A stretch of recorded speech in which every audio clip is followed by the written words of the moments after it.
Hello Internet! I'm Evgen. Welcome to Iezhachenko Visuals channel, where I help people to break the creative block and find inspiration in photography.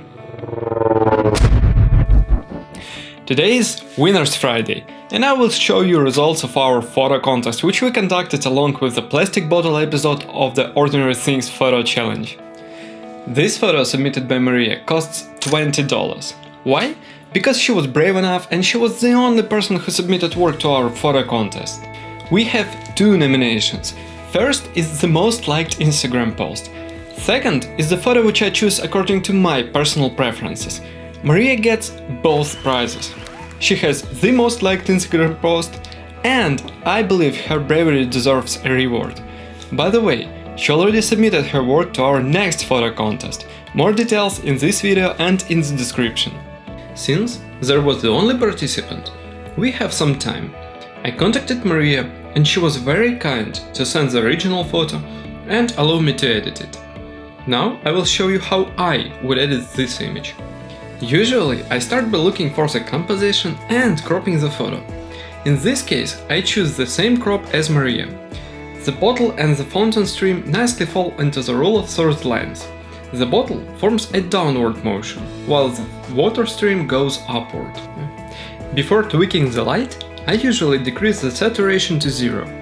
The absence of color helps me to focus on tones. I rarely trust my eyes when editing light.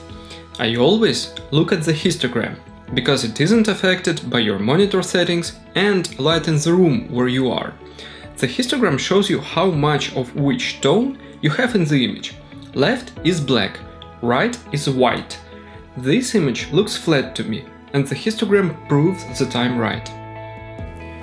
I like images that have a white point and a black point, so I lifted exposure, darkened black colors, lighted highlights. I also added clarity to increase the contrast in small details. You can see how different the histogram is.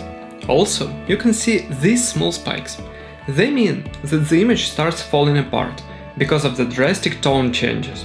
In 8-bit JPEG, you can have only 256 gradations of tone, and if you change them a lot, you start seeing the bending.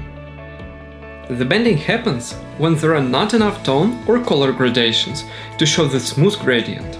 You can work around that by using 16-bit file format, but the best way to avoid bending is to avoid radical tone or color changes on images which have gradients. We don't have gradients here, so I don't care about bending. After tweaking tone, I returned a bit of saturation and increased blue colors in the image to have that bluish tint on the floor. This image relies on a motion blur in water, but I added a little bit of sharpness. It doesn't affect the style too much, but adds more definition to water drops and the bottle. After that, I thought that the upper right water stream doesn't add too much to the composition, so I removed it and cropped the image a bit differently to improve the balance. Now I'm satisfied with the result. If you like the video, click like, subscribe, don't forget the notification bell to not skip my next video. You can follow me on Instagram, Facebook and Twitter. See you next time!